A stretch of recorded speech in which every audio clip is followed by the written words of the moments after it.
और बता देता हूँ, बाहर शरीयत में लिखा हुआ है, फुक़हा ने फरमाया है जिस बंदे पर हज फर्ज हो जाए, बात खत्म करने वाला हूँ, जिस बंदे पर हज फर्ज हो जाए। अब कैसे हज फर्ज होगा? मैंने बताया ना कि आपके पास एक मकान रहने का बराबर है, दूसरा मकान आपके पास है और इतना है, इतना दाम है कि आप हज करने जा सकते हैं।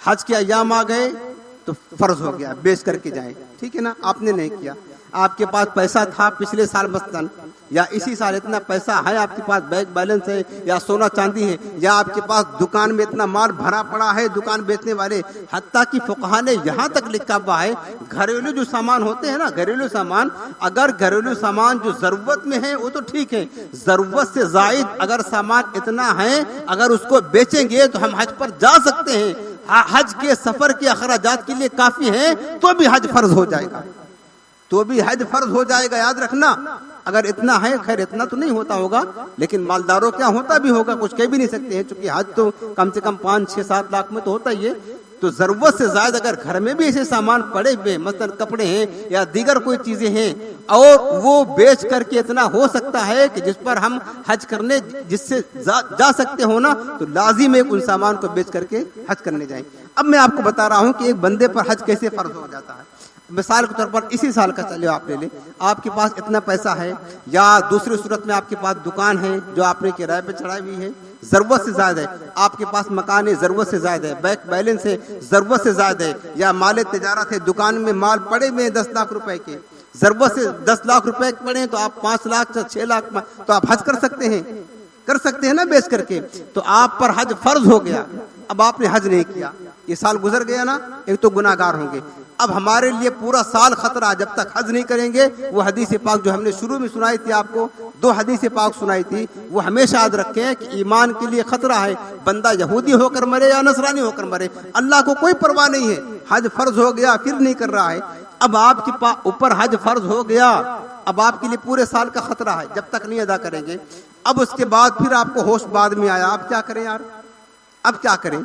अब आपके पास आज तो है, ठीक है माल, आपने इस साल हज करने नहीं गए, फर्ज हो गया था, अगला साल जब हज का मौसम आया, चूंकि हज तो पूरे साल होता नहीं है, हज का जो मौसम आता जिस वक्त हुज्जाज जाते हैं सफर हज पर, वो मौसम आ गया, वो वक्त हज का आया, तो अगले साल आपके पास माल ही नहीं है, खत्म हो गया जो माल था। हज फर्ज हो चुका था ना पिछले साल, जैसे मसलन इस साल आप पर हज फर्ज हो गया और आपको पता ना था या किसी तरह कोताही की हज पर नहीं गए, आइंदा साल आ गया, आइंदा साल आपका माल जाय हो गया, तलफ हो गया, आइंदा साल आपके पास माल ना बचा इतना कि हम हज पर जा सके। मसलन दुकान करते हैं आप, इस साल 10 लाख का माल भरा पड़ा हुआ है दुकान में जो हम बेचते हैं खरीदते हैं, अब फर्ज हो चुका है, हज ना किया हमने, साले आइन फर्ज हो चुका ना किया, आइंदा साल हज का मौसम आया, अब आपकी दुकान में 2 ही लाख का माल पड़ा है, घाटा हो गया, हज फर्ज हो चुका था ना किया। उलमा ने लिखा है ना, उस पर लाजिम है कि वो कर्ज लेकर के हज पर जाए। क्या करे? कर्ज लेकर हज पर जाए, अगरचे वो ये जानता हो मैं कर्ज ले लूंगा फिर कर्ज अदा भी नहीं कर पाऊंगा, तब भी लाजिम है कि कर्ज लेकर के जाए, लेकिन दिल में नीयत ये हो कि मैं इसका कर्ज जरूर अदा करूंगा, इस नीयत के साथ अगर वो कर्ज लेकर के हज करेगा तो और अदा ना कर सका, नीयत है अदा करने की, तो अल्लाह की बारगाह से उम्मीद है कि अल्लाह ताला उसके दरमियान सुलह करा देगा और उस पर कोई मुआखजा नहीं करेगा। हालांकि कर्ज लेने के लिए शरीयत में बहुत सख्ती है कि आसानी के साथ कर्ज मेरा बिला जरूरत कर्ज ना ले, और कर्ज का मामला ऐसा है कि जो बंदा कर्ज लेकर के मर गया, ताज़दार कायनात ने उसकी नमाज जनाजा नहीं पढ़ी है, बहुत सख्त हुक्म है कर्ज के बारे में। लेकिन हज फर्ज अदा करने के लिए फुक़हा ने इस बात को हुक्म दिया हुआ है कि अगर हज फर्ज हो चुका है, आपने ना किया, अब माल भी खत्म हो गया, आप पर लाजिम है कि कर्ज ले करके हज करने के लिए जाएं, अगरचे आप जानते हो कि कर्ज ले लेंगे, अदा ना कर पाएंगे, लेकिन दिल में नियत हो कि हम कर्ज अदा कर देंगे, फिर भी आप पर हज को जो फर्ज था उसको अदा करना लाजिम हो जाएगा। इतना सख्त हुक्म है। अब आप खुद गौर कर ले, पिछले सालों में आपके पास इतना वसाते थी, जो मैंने हज के 8 शराइत हो गए, आप देख ले 7 शराइत तो सब में पाए जा रहे हैं, 8वीं शराइत किसी में पाया जाता है।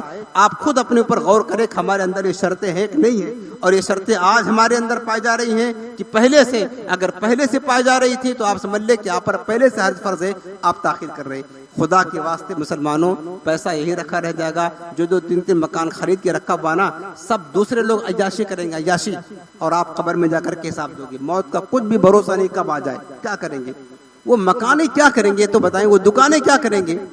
अगर आप अल्लाह ना करे, जो हदीस पाक सख्त मेरे आका ने जुमले इरशाद फरमाए हैं, अगर हज ना करने की वजह से उस हदीस की मिसदाक हम बन गए, ये जो बिल्डिंग बना के रखा हुआ, ये जो बैंक बैलेंस जमा करके रखा हुआ है, ये जो दुकानें लेकर के रखी है, जो गाड़ियां बड़ी बड़ी खड़ी करके आपने गैरेज में रखी, किस काम आएगी ये तो बताएं ना आप।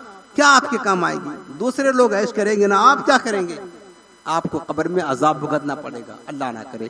लिहाजा ये जो शर्तें हमने इसलिए बताई है, बहुत सारे मुसलमान आज हैं, मैं जानता हूं, उनको हज फर्ज है, नहीं करते हैं। खुदा के वास्ते अल्लाह ताला की इस फर्ज में कोताही ना करे। और काबे मुअज़्ज़मा देखने के लिए गरीबों की आंखें तरसती हैं, हमारी आंखें तरसती हैं। काश आज हमारे पास ये वसात हो जाए, हम आज चले जाएं हज करने के लिए। आपको अल्लाह ने माल दिया, कैसा दिल बनाया, कैसा दिल है कि आपकी तड़प नहीं है। फिर आप सोच रहे हैं कि घर में ये